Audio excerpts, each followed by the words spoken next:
Well, last week, the Prime Minister, Anthony Albanese, cited changing economic circumstances as the key reason for changes to legislated tax cuts, which will now be directed to more low and middle income earners. He said the new tax cuts amount to cost of living relief for working families who, he says, are struggling because of high rents, mortgage costs, energy prices and grocery bills.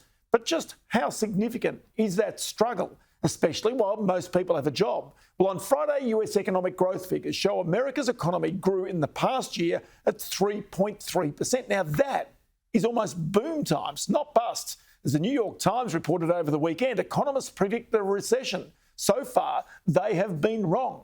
So, is the same true here as well? Let's bring in here Warren Hogan, independent economist and a consultant with the small business lender Judo Bank. Warren, always good to chat to you.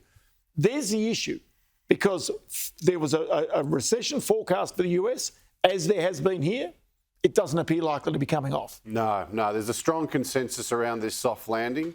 The risk to that in most economists' minds is for a hard landing. But every time the data comes in, the surprises are on the upside. OK, so the government got it right.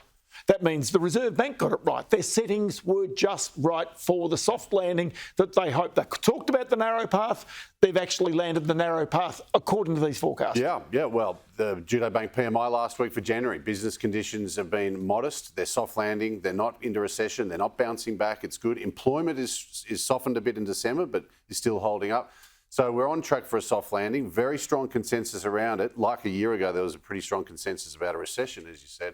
I don't like consensus views. They're rarely right, and this one is weakly held by many economists looking at the risks.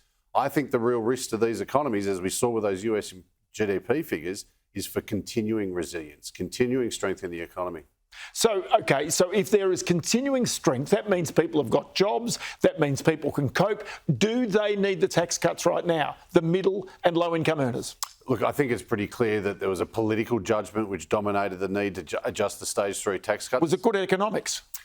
Look, the good economics of it was that it was only a marginal stimulus to the economy. The alternative to rejigging S3 was energy rebates or petrol excise cuts, and that would have been a lot more fresh money into the economy. So I think they did well in trying to make it as minimal impact, but there still is going to be an impact. OK, so then if the Australian economy does what we've seen the US economy do, and we're 6 months behind them, we've all agreed in a cycle, if our economy now takes off from here, what happens?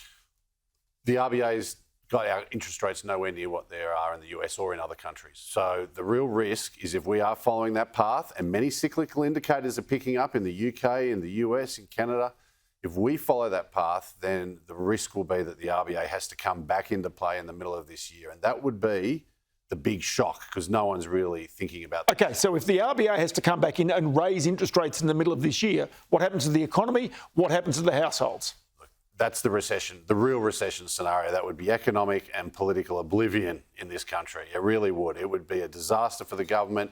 And of course, that would be the worst outcome for the economy. And of course, it would mean the RBA got it wrong in not getting ahead of this inflation. It's just a risk scenario at this stage, but it's the one that's going to cause the most damage and shock people the most if it plays out. Because as you point out, when you have consensus, that is almost most likely the thing that doesn't happen.